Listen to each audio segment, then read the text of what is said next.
بسم اللہ الرحمن الرحیم۔ حضرت مصعب بن عمیر رضی اللہ عنہ مکہ کے ایک نہایت حسین نوجوان تھے۔ ان کے والدین ان سے شدید محبت رکھتے تھے، خصوصاً ان کی والدہ حناس بنت مالک نے انہیں مالدار ہونے کی وجہ سے اپنے لختے جگر کو نہایت ناز و نعمت سے پالا تھا۔ وہ عمدہ سے عمدہ پوشاک اور بہتر سے بہترین خوشبو اس زمانہ میں میسر آ سکتی تھی استعمال فرماتے تھے۔ نبی کریم صلی اللہ علیہ وآلہ وسلم جب بھی ان کا تذکرہ کرتے تو فرماتے، مکہ میں مصعب سے زیادہ کوئی حسین خوش پوشاک نہیں ہے، لیکن جب ان کو دفن کرنے لگے تو کفن میسر نہ تھا۔ ایک چھوٹی سی چادر میسر آئی، جس کو سر پر ڈالتے تو پاؤں ننگے رہ جاتے اور پاؤں پر سر کاتے تو سر ننگا رہ جاتا۔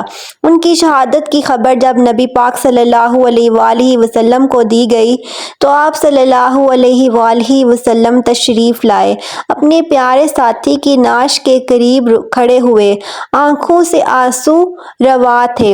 آپ صلی اللہ علیہ وآلہ وسلم فرما رہے تھے، مومنوں میں کچھ ایسے لوگ ہیں جنہوں نے اپنے رب کے ساتھ کیے ہوئے وعدے کو سچا کر دکھایا۔ سیدنا مصعب بن عمیر رضی اللہ عنہ کا تعلق قریش سے تھا۔ ان کے جد امجد کا نام سردار عبدالدار تھا۔ عبدالدار کے ایک بیٹے کا نام سردار عبدالمناف تھا، جو حضور صلی اللہ علیہ وآلہ وسلم کے پردادا ہاشم کے والد تھے۔ اس سے اندازہ کیا جا سکتا ہے کہ وہ اللہ تعالیٰ کے رسول کے کتنے قریبی رشتہ داروں میں سے تھے۔ ان کی اہلیہ محترمہ کا نام حسنہ بنت حجج تھا۔ آپ نے ابتدا میں ہی اسلام قبول کر لیا اور جب انہوں نے اسلام قبول کیا تو ان کے والد وفات پا چکے تھے۔ آپ اپنی والدہ خناس بنت مالک کے پاس مقیم تھے، جو نہایت امیر کبیر عورت تھی۔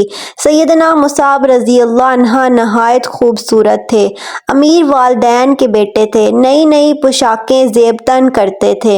ان کی گفتگو میں اس قدر مٹھاس اور چاشنی تھی کہ سننے والا اش اش کر اٹھے۔ یہ سب سے مہنگا اور اعلیٰ عطر استعمال کرتے تھے۔ انہیں اسلام کا سب سے پہلا سفیر اور مبلغ بننے کی سعادت حاصل ہوئی۔ گفتگو میں کوئی ان سے آگے نہیں نکل سکتا تھا۔ وہ اپنی دھن کے پکے تھے، جب کوئی عزم اور ارادہ کر لیتے تو پھر کوئی اسے تبدیل نہیں کر سکتا تھا۔ وہ مکہ میں کسی سے نہیں ڈرتے تھے، تاہم ایک شخصیت ضرور ایسی تھی جس سے وہ خوب ڈرتے تھے، اور یہ ان کی والدہ تھی۔ ایک دن عثمان بنت طلحہ عبدری نے اپنی آنکھوں سے مصعب رضی اللہ عنہ کو دار ارقم میں داخل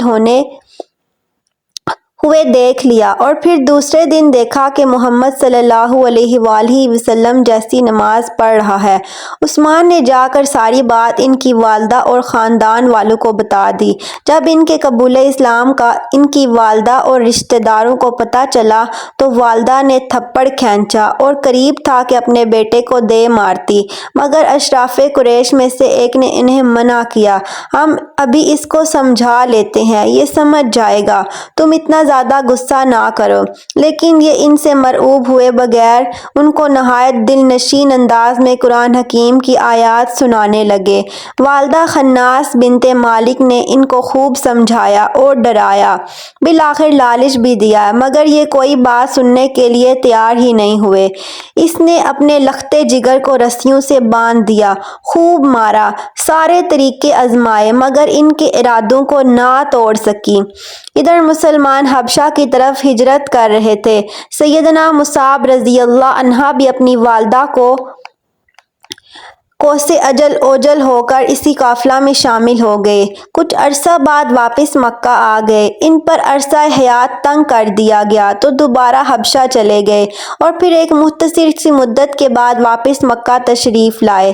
اب بھی ماں نے اپنی سختی برقرار رکھی اور بیٹے کو کوئی بھی سہولت دینے سے انکار کر دیا۔ ایک دن صحابہ کرام اللہ تعالیٰ کی رسول کے گرد بیٹھے تھے کہ سیدنا مصعب رضی اللہ عنہ آ گئے۔ آج ان کی پوشاک ٹاٹ کی تھی، ستر بمشکل چھپا ہوا تھا۔ کہاں وہ خوش لباس اور مہنگا عطر استعمال کرنے والے مصعب رضی اللہ اور کہاں یہ حالت زار۔ صحابہ کرام کی آہیں نکل گئیں، آنکھوں میں آنسو آ گئے۔ اللہ کے رسول نے اپنی ساتھی کی طرف شفقت بھری نگاہوں سے دیکھا اور فرمایا، میں نے مصعب رضی اللہ عنہ کو اسلام لانے سے پہلے بھی دیکھا ہے۔ پورے مکہ میں اس سے زیادہ والدین کا لاڈلا کوئی نہ تھا۔ ساری سہولتیں اور آسائشیں اس کو میسر تھیں، مگر اس نے یہ ساری نعمتیں اللہ اور اس کے رسول صلی اللہ علیہ وآلہ وسلم کے لیے قربان کر دی ہیں۔ ماں نے آخری حربے کے طور پر بیٹے کو قید کرنے کا پروگرام بنایا۔ سیدنا مصعب رضی اللہ عنہ نے اپنی والدہ سے صاف لفظوں میں کہہ دیا، جس کسی نے مجھے رسیوں سے باندھنے میں تمہاری مدد کی، میں اسے قتل کر دوں گا۔ والدہ کو اپنے بیٹے کے عزم اور ارادے کا خوب اندازہ تھا، چنانچہ اس نے روتے ہوئے بیٹے کا راستہ چھوڑ دیا۔ بیٹے نے گھر پر الوداعی نظر ڈالی اور پھر ماں کے راستے میں کھڑا ہو گیا۔ پیاری اماں، میں تمہارا ہمدرد اور خیر خواہ ہوں، بس ایک مرتبہ اپنی زبان سے لا الہ الا اللہ محمد الرسول اللہ کی شہادت دے دو۔ ماں نے غضبناک نگاہوں سے اس کی طرف دیکھا اور کہا، ستاروں کی قسم، جب تک میری عقل اور ہوش و حواس کام کریں گے میں تمہارے دین میں کبھی نہیں داخل ہوں گی۔ بیٹے کے دل پر ماں کی یہ گفتگو سننے کے بعد کیا گزری ہوگی۔ وہ پریشان حال اللہ کے رسول کی خدمت میں حاضر ہوئے۔ ان کی قسمت جگمگا اٹھی۔ اللہ کے رسول صلی اللہ علیہ وآلہ وسلم نے اپنے اس پیارے ساتھی کو ایک ایسی ذمہ داری سونپی جو اس سے قبل کبھی کسی کے نصیب میں نہ آئی تھی۔ مدینہ منورہ کے کچھ لوگ مسلمان ہو چکے تھے۔ ان کی تعلیم و تربیت اور اسلام کی دعوت کو مزید وسعت دینے کے لیے ایک سفیر معلم کی ضرورت تھی۔ اس منصب کے لیے سیدنا مصعب بن عمیر رضی اللہ عنہ کا انتخاب کیا گیا۔ سیدنا مصعب بن عمیر رضی اللہ عنہ نے مدینہ منورہ میں سیدنا اسد بن زادہ رضی اللہ عنہ کے گھر میں قیام فرمایا اور دونوں نے مل کر اسلام کی تبلیغ شروع کی۔ سیدنا مصعب رضی اللہ عنہ نہایت خوش شکل، عقل مند اور بہترین گفتگو کرنے والے داعی تھے۔ انہوں نے اپنے اخلاق سے بہت سارے لوگوں کو اسلام میں داخل کر لیا۔ ان کی تبلیغ سے مدینہ کے نامور سرداروں نے اسلام قبول کر لیا۔ اب پورے مدینہ میں ایک ہی بات گشت کر رہی تھی، اگر ہمارے سمجھدار ذہین سرداروں نے اسلام قبول کر لیا ہے تو اسے قبول کرنے میں ہمارے لیے کیا رکاوٹ ہے۔ چنانچہ اسی دن شام تک بہت سارے لوگ مسلمان ہو چکے تھے۔ اسلام کے اس پہلے سفیر نے اپنے اخلاق، حسن اخلاق اور انتھک جدوجہد سے بے پناہ کامیابیاں حاصل کی۔ اگلے حج سے پہلے وہ مکہ مکرمہ پہنچے اور آپ صلی اللہ علیہ وآلہ وسلم کو پوری رپورٹ پیش کی۔ قبائل کے حالات نیز مدینہ منورہ کی اقتصادی اور سیاسی صورتحال سے آپ کو آگاہ کیا۔ اسی سال بیعت عقبہ ثانیہ ہوئی اور اللہ کے رسول کی ہجرت کے لیے روانگی کی راہ ہموار ہوئی۔ ہجرت کے بعد غزوہ بدر ہوا، جس میں مشرکین مکہ کو شکست ہوئی، اسلامی ریاست مضبوط ہو گئی۔ بدر میں جھنڈا حضرت مصعب بن عمیر رضی اللہ عنہ ہی کے ہاتھ میں تھا۔